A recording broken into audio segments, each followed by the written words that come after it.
All right, so as you guys know, we've been going through the book Always Ready by Greg Bonson, and it's a presuppositional defense of the faith. And one of the preconditions of intelligibility are the laws of logic. In other words, we have laws of logic in the world. The only way that anybody can ground the laws of logic is in an immaterial mind. In other words, without the existence of God, we couldn't have laws of logic. So laws of logic are a great evidence for the existence of God. Without God, we wouldn't be able to have logical reasoning. So tonight, what we're going to do is go through eight of the most common logical fallacies. We'll go through what each one is, give a little example. It'll be pretty brief, and then we'll go through a little memorization and maybe a little test at the end if you're up to it. So let's go through logical fallacies. This is a quote by Dr. Jason Lisle. Whenever I hear people debating some issue, abortion, gun control, origins, religion, politics, etc., I often spot a number of mistakes in their arguments. Mistakes in reasoning are called logical fallacies, and they abound in origins debates. I often thought it would be fun to carry a little buzzer that I could push when someone makes a fundamental mistake in reasoning. Of course, that would be impolite. However, we should all become familiar with logical fallacies so that our mental buzzer goes off whenever we hear a mistake in reasoning.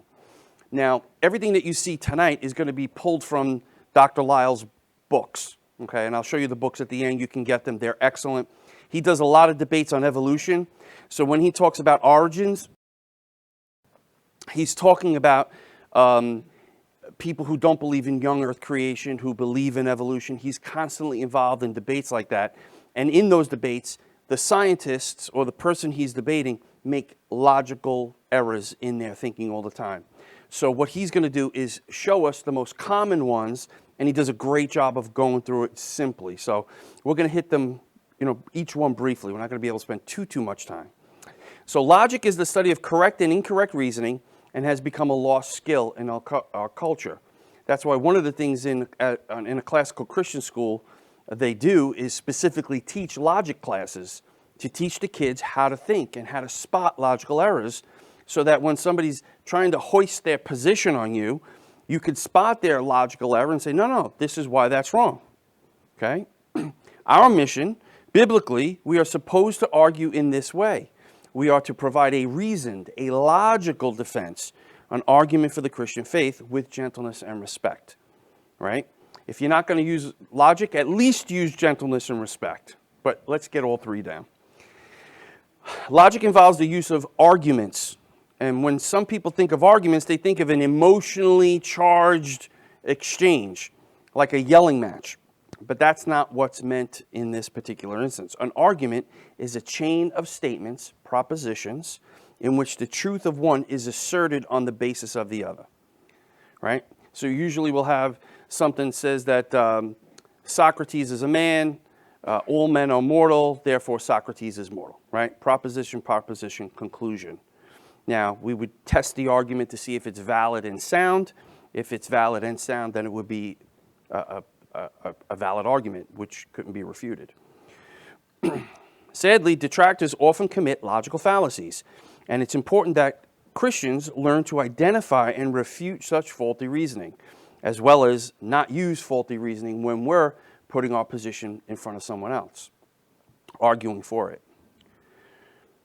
Logical fallacy is a flaw in reasoning. Logical fallacies are like tricks or illusions of thought. Some people use this intentionally. They know what they're doing. And they often are sneakily used by politicians and the media to fool people. Go figure. Here's a common one. You're wrong because you're arrogant. That's called the ad hominem fallacy, right? And usually when somebody tells me, well, you're wrong because you're arrogant, I say, well, I'm ugly and bald too. Now let's deal with my argument, right? It doesn't matter what I look like. It doesn't matter what I sound like. What is the basis for my argument? That's what you need to focus on. Scientists are right because they practice science. Ooh, very intelligent, right? That's begging the question. The first premise is assumed to be true. In other words, they assume their premise up front before proving it. If you don't buy oatmeal, you're neglecting your children's health. It's a non sequitur. The conclusion doesn't follow. Some people might say, if you buy oatmeal for your kids, you really don't like them. That's a non sequitur too. Right. All right, so here's the first logical fallacy we're going to go over. It's called the fallacy of reification. And reification is attributing a concrete characteristic, usually personal, to something that is abstract. Perhaps you've heard the old saying, it's not nice to fool Mother Nature, right? They give a personal attribute, Mother Nature, to the natural order. This is an example of reification because nature is an abstraction. It is simply the name we give to the chain of events of the universe. Nature is not a person and can't literally be fooled since nature doesn't have a mind. So this expression would not make sense if taken literally. There's another one. The evidence says evolution is true. Does evidence say anything? No. One of the apologists that I listen to, he says science doesn't say anything. Scientists do. Now, if you've gone through the book Always Ready up until this point, you recognize that no one is neutral, right? They're all coming at it from a certain point of view. So when the scientists say something, it's going to be skewed by their underlying presuppositions. When you talk about a miracle, they say, well, miracles can't happen. Well, why? Science. Well, wait a second. You're ruling that out because your worldview doesn't include an immaterial realm. All right? Another example would be the evidence speaks for itself. Evidence doesn't speak. We interpret the evidence and we try to come to a conclusion. Natural selection caused this. How could natural selection, which is just a natural process, cause anything? It doesn't cause anything. It's the description of what happened. Let's see. Oh, you've heard this one. Follow the evidence where it leads. Does evidence lead us in a direction? Or is it just there and it's up to us to interpret the facts and put them in order? Right? So this is the fallacy of reification, assigning personal attributes to an impersonal thing. Second is the fallacy of equivocation, also known as the bait and switch. When debating any topic, it's important that we pay close attention to the meaning of words and how they're being used in the debate. Most words have more than one meaning, but only one of those meanings will properly fit the given context. When someone shifts from one meaning of a word to another within an argument, he or she has committed the fallacy of equivocation. Here's a facetious example. Doctors know a lot about medicine, and Dr. Lisle is a doctor, so he must know a lot about medicine, right? So anybody with a PhD is considered a doctor, but that doesn't mean they're a medical doctor. So what the person is doing is taking the word doctor and meaning it in one sense at the beginning of the argument and in another sense at the end of the argument, or conflating it. The short argument shifts from one meaning of the word doctor, medical doctor, to another meaning, PhD. So this would be another example. I know evolution is true because we see evolution happening all the time. All right? So what word are they using in there and have two different meanings with?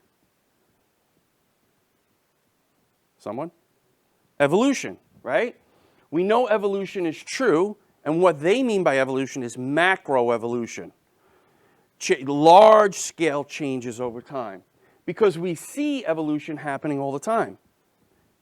The second evolution is microevolution. Yeah, we see changes, we see adaptation, but we never see something going from one species to another species. So they take macroevolution and say it's true because we can see microevolution. That's a big jump. They're using that word with two different ways. So that's the fallacy of equivocation. Third is begging the question. The fallacy is committed when a person merely assumes what he or she is attempting to prove, or when the premise of an argument actually depends on its conclusion. So the argument's premises assume the truth of the conclusion rather than supporting it.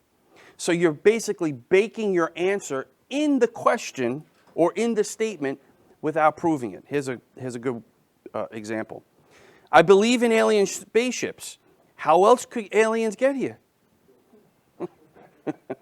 So you assume aliens exist, and I mean, if they're here, obviously they had to come in something. So your conclusion is baked right into the statement. Another one that would be a good example would be evolution must be true. After all, it's a well-established fact of science, right? So they're saying, they're taking this well-established fact of science and imposing it on evolution and saying that it's true because it's a well-established fact. Well-established fact by who? Who? I mean, there's some scientists that hold to it, but there's other scientists that don't. So it's called begging the question. Any questions at this point? We're good? Okay. 4 is the complex question. This is the interrogative form of begging the question, when the arguer attempts to persuade by asking a loaded question. You've probably heard this before. A classic example is, have you stopped beating your wife? Imagine getting asked that question. Either a yes or no answer would seem to imply that the person is beating his wife, which may not be the case. You know, when have you stopped beating your wife? Any answer to that question assumes that you are beating your wife. So it's a complex question. It should be broken up in 2 parts. The question is complex. It should be divided into 2 questions. First would be, did you ever beat your wife? And the second would be, if so, have you now stopped doing this? Right? Do you see the difference? You have to cut those. It's 2 questions in one. And your job is to listen to what they say and try to separate those things out so that they don't pass this by you. A good example of this would be, so you're going to vote for that incompetent candidate, right? So he's assuming that the person's going to vote, and the vote that he makes is an incompetent candidate, right? Where he should separate those 2 things and say, well, are you going to vote? Yes. Who are you going to vote for? Right? Those are 2 different things. So if the guy says, no, I'm not going to vote for that person, he's assuming that it's an incompetent candidate because it's baked into the same question. You've got to separate those 2 things. Another example would be, if the world is so young, then why does it look so old? If the world is young, then why does it look so old? They're assuming, okay, again, it's two different questions. You have to break that out. What is your reasoning behind why the earth is young? What is your facts for why the earth looks so old? Those are 2 different questions. You want to separate those 2 out when talking with somebody. 5, the bifurcation fallacy. It's an either-or fallacy, or what's called a false dilemma. So a bifurcation fallacy is committed when 2 propositions are presented as if they were mutually exclusive and the only 2 possibilities, when in fact they're not. Could be more possibilities. In other words, it could be that another option exists. Either the traffic is either the traffic light is red or it's green. Commits the fallacy of bifurcation because a third possibility exists. The light could be yellow. Somebody says, well, the light is either red or green. Well, there's another option. So they're trying to limit it to 2 options. So red and green are contrary but not contradictory positions. Instead, it may be that 2 positions are fully compatible and that they can both be true. An example would be, do we save lives or do we save the economy? Right? That's typical of politicians. They try to pit one issue against the other. Are we going to save the environment or are we going to keep drilling for oil? You know, they try to put these 2 things and pit them against each other as if there's not a third option. Or it could be okay environmentally to take out a certain amount of oil. They do this with all of the issues, and they try to pit them against each other, called bifurcation. Next is the ad hominem fallacy. The phrase ad hominem in Latin means to the man. Okay, ad to hominem, the man. The fallacy is so named because it directs an argument against the person making a claim rather than the claim itself.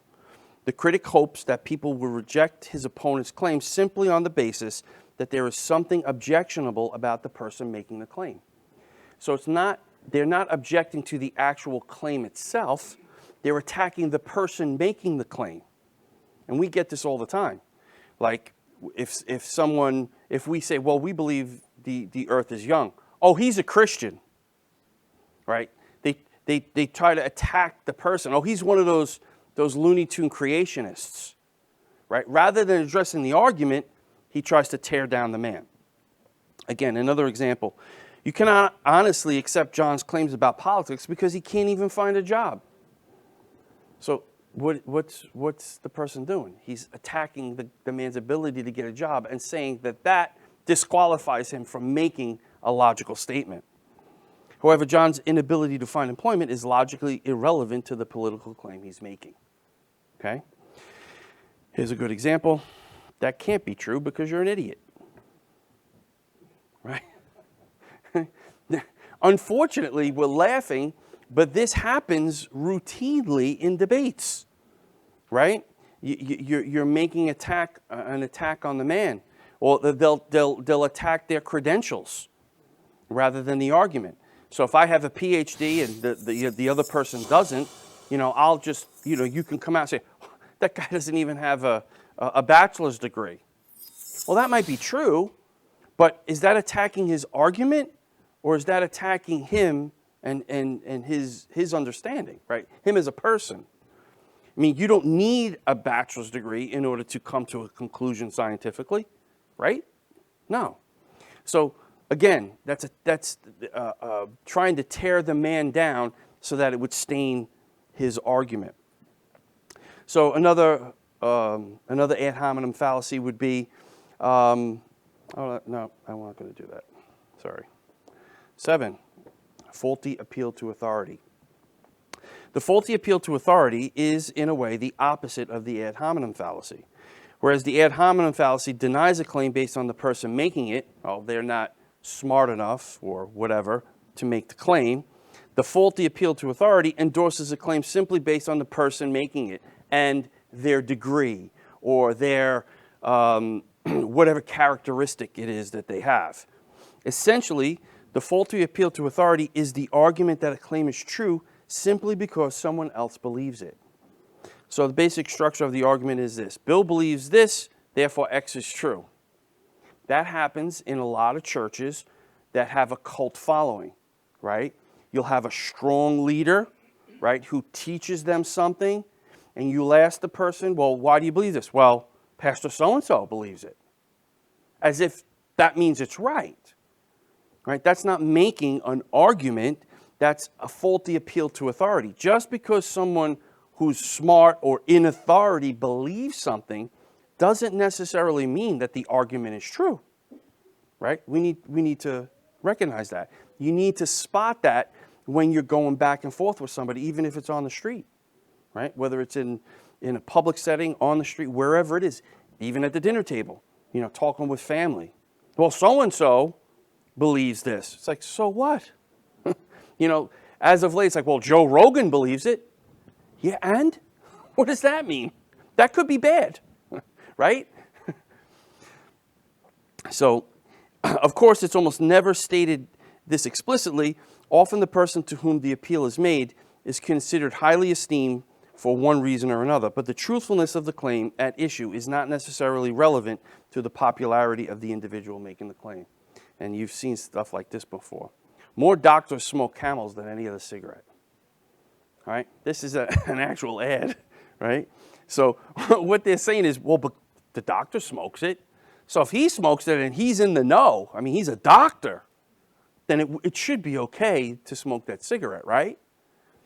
So again, this is a faulty appeal to authority. They're trying to and this happens a lot in sales. I mean, most of the marketing and the sales material you read have some kind of logical fallacy baked in there, begging the question, faulty appeal to authority.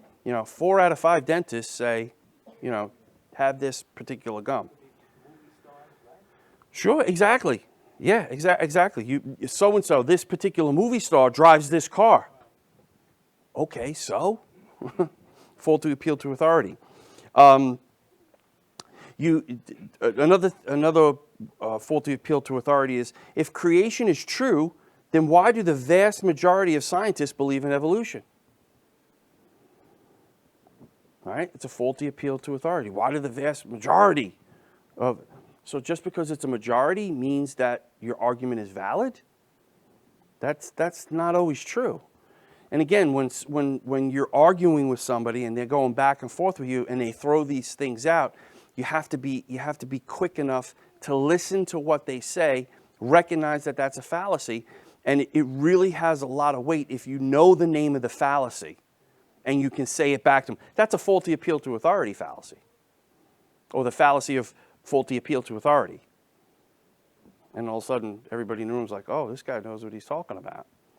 So it would help us if we went through these things, and refreshed our mind. And I'm going to show you a couple of resources that you can get at the end of this that'll help.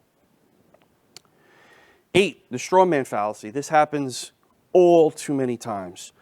Straw man fallacy is when a person misrepresents his opponent's position and then proceeds to refute the misrepresentation, the straw man, rather than what his opponent actually claims.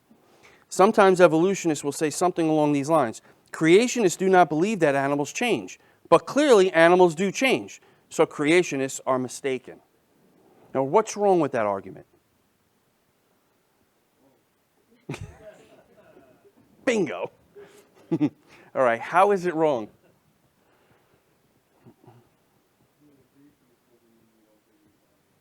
Exactly. Creationists do believe that animals change. What a creationist doesn't believe is that it changes from one kind to another. The fact that animals change is apparent. I mean, there's a whole industry created for designer dogs, right? You get a poodle with a Labrador. You get a poodle with the Bernese. Everything's a something doodle, right? Because poodles don't shed and they're smart, and well, we got to get the poodle in there. So that doesn't create a different species. Still a dog. Okay, so we do believe in change and variations in fur, color, height, all that kind of stuff. But the dog doesn't become a cat, right? Not yet anyway. Well, you gotta ask the dog if it identifies as a cat. You gotta ask him. You have to. And a lot of people will say, well, chimpanzees have 96% the same DNA as a human being. So my next question usually is, okay, would you get a blood transfusion from them? Think about this. You can't even get a blood transfusion from some other women, depending on some other human being, based on your blood type. A, B, O. There's so many different types. Even within the human species, if you get a different blood, that could cause major problems.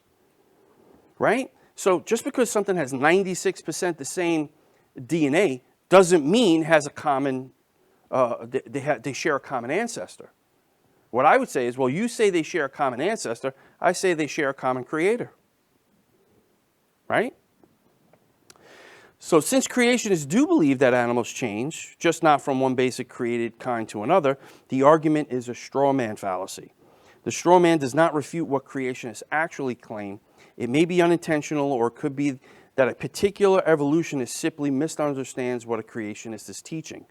If the fallacy is deliberate, then it's a dishonest approach, yet it's quite common in debates.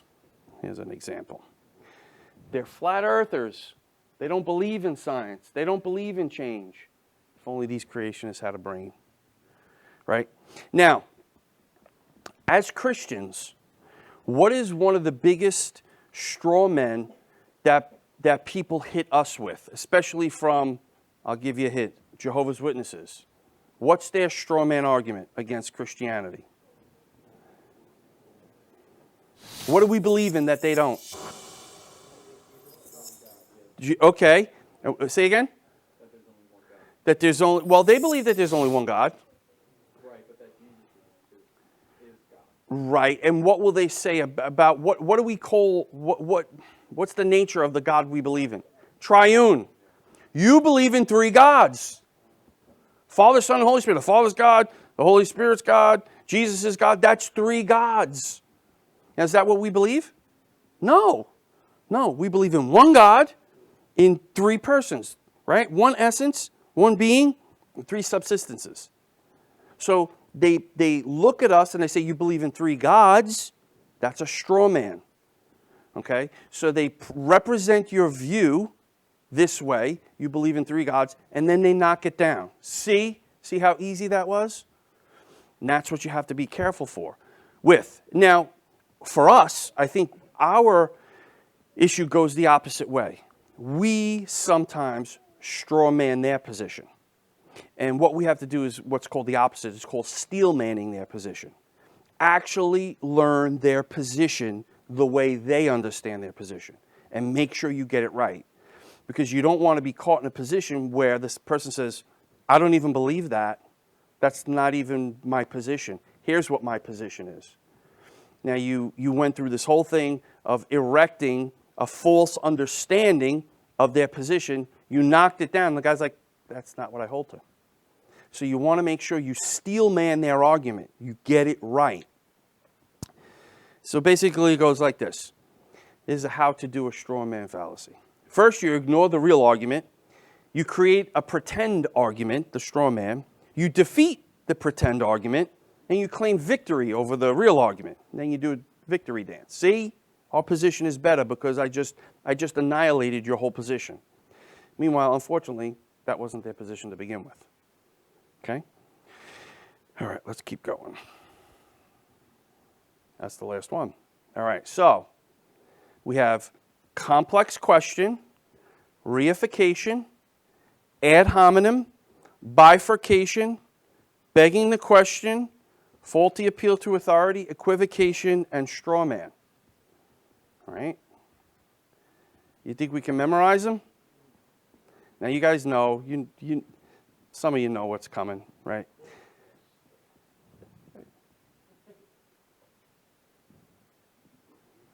All right. I'm not only Pastor Anthony, I'm Pastor Acronym, okay?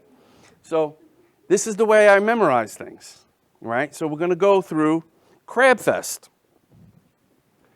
So each one of these fallacies begin with the letters. So Crabfest, right? You tracking with me? All right. I know it's a little silly, but work with me here. I was wondering why you had the capital T in straw man. Well, ST, fest. I had to work it. You know how many times I was reworking this thing?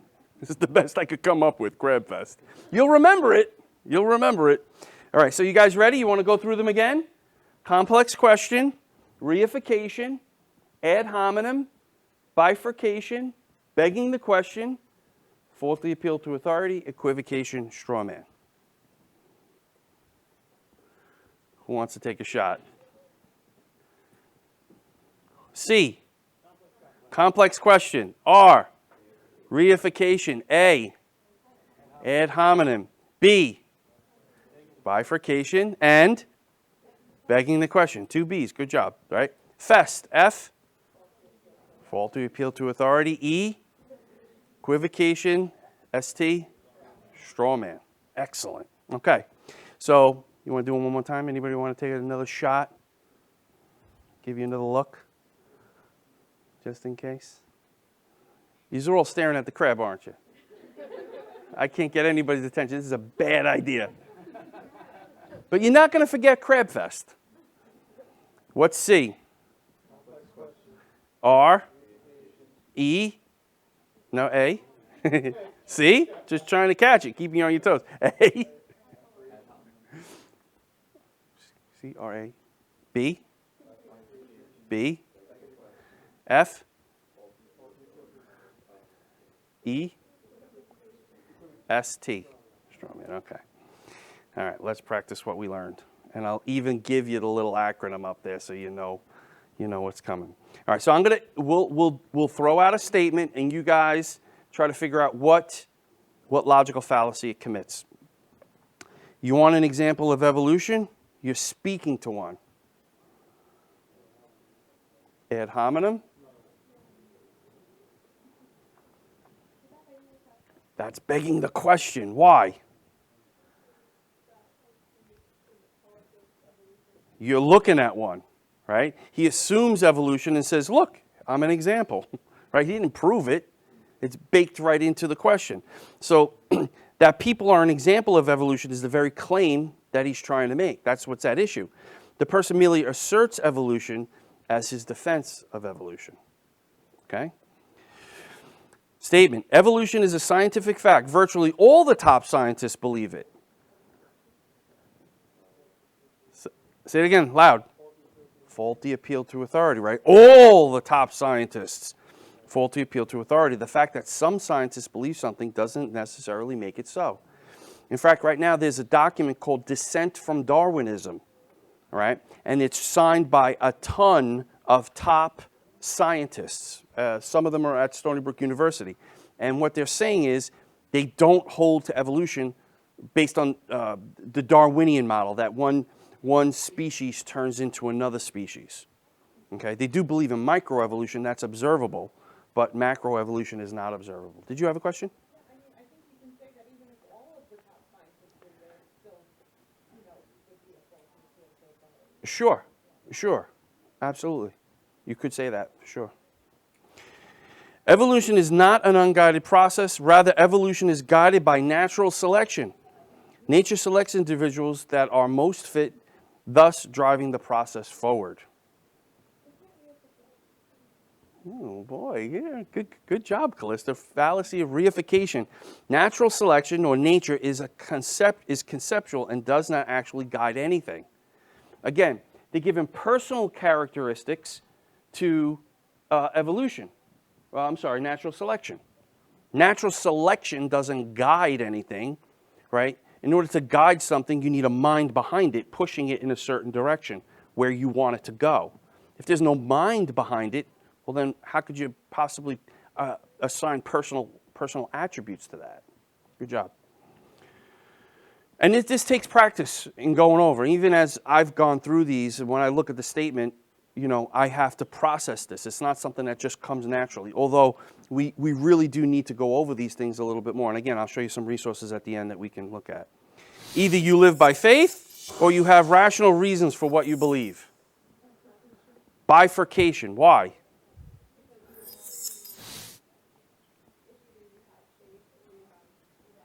Right, it's only giving you two options. There are other options here.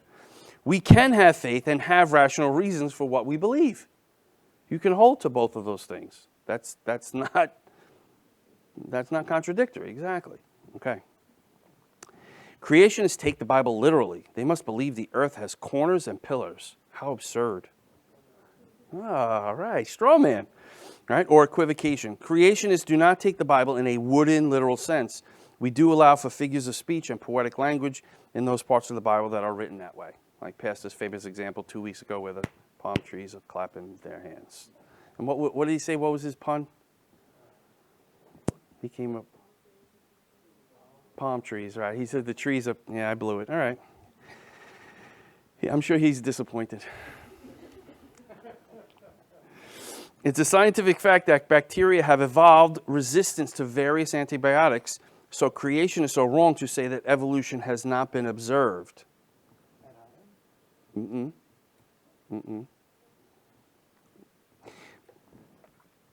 The fact that bacteria have evolved resistance to various antibiotics, so creationists are wrong to say evolution has not been observed.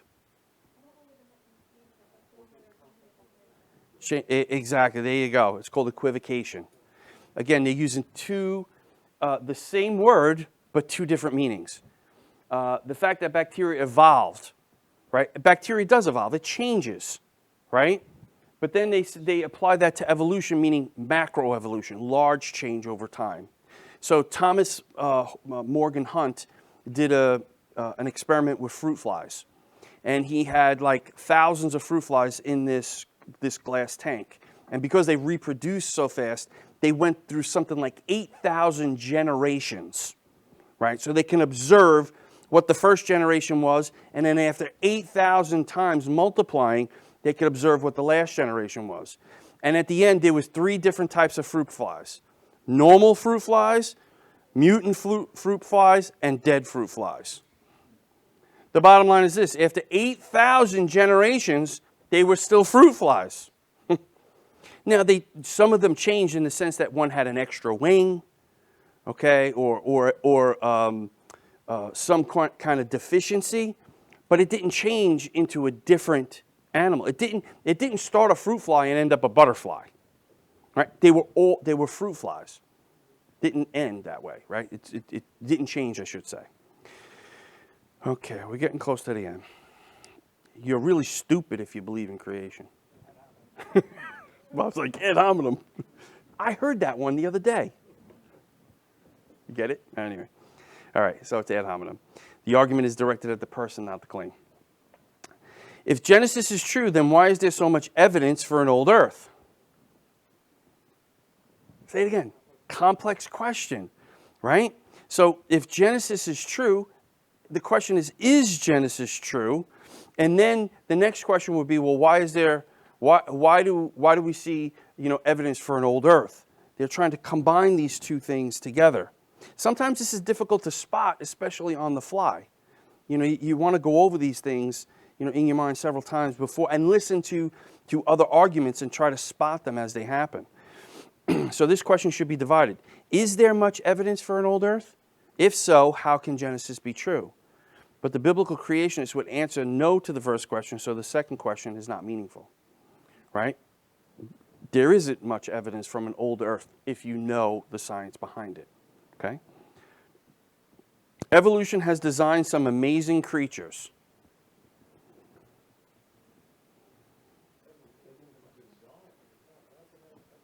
What's the name of the fallacy for that?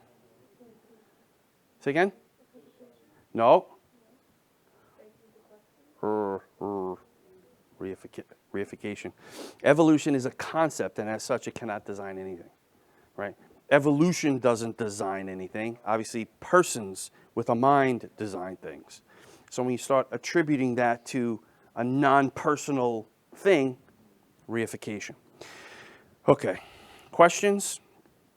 Just to let you know, logic and faith, this is Dr. Jason Lisle. He's an incredible, he's an astrophysicist and an expert when it comes to creation.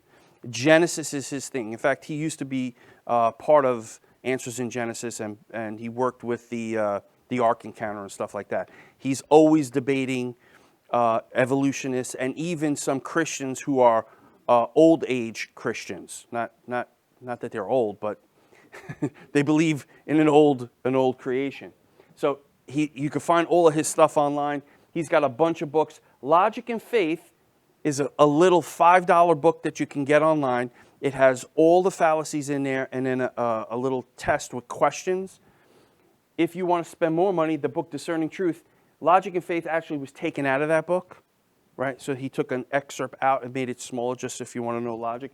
Discerning Truth, he exposes errors in evolutionary arguments. It's excellent, excellent book. This is an actual workbook. Homeschoolers use it called Introduction to Logic. Any of these things are good. Anything by Dr. Lisle is excellent. Yes? Yeah, it will be. It will be. So any questions with regards to logical fallacies?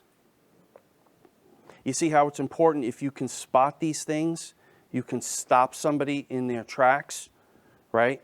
First of all, point out their logical error and establish some credibility.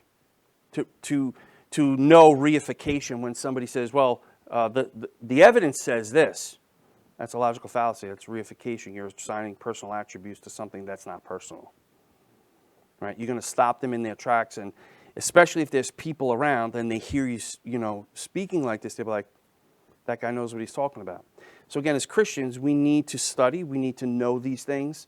I mean, I don't want to, there's so many things we need to know and learn. It's an ongoing process, but this is very helpful if you're going to be on the college campus or with people who are involved in the science arena for sure. Okay? All right, let's pray.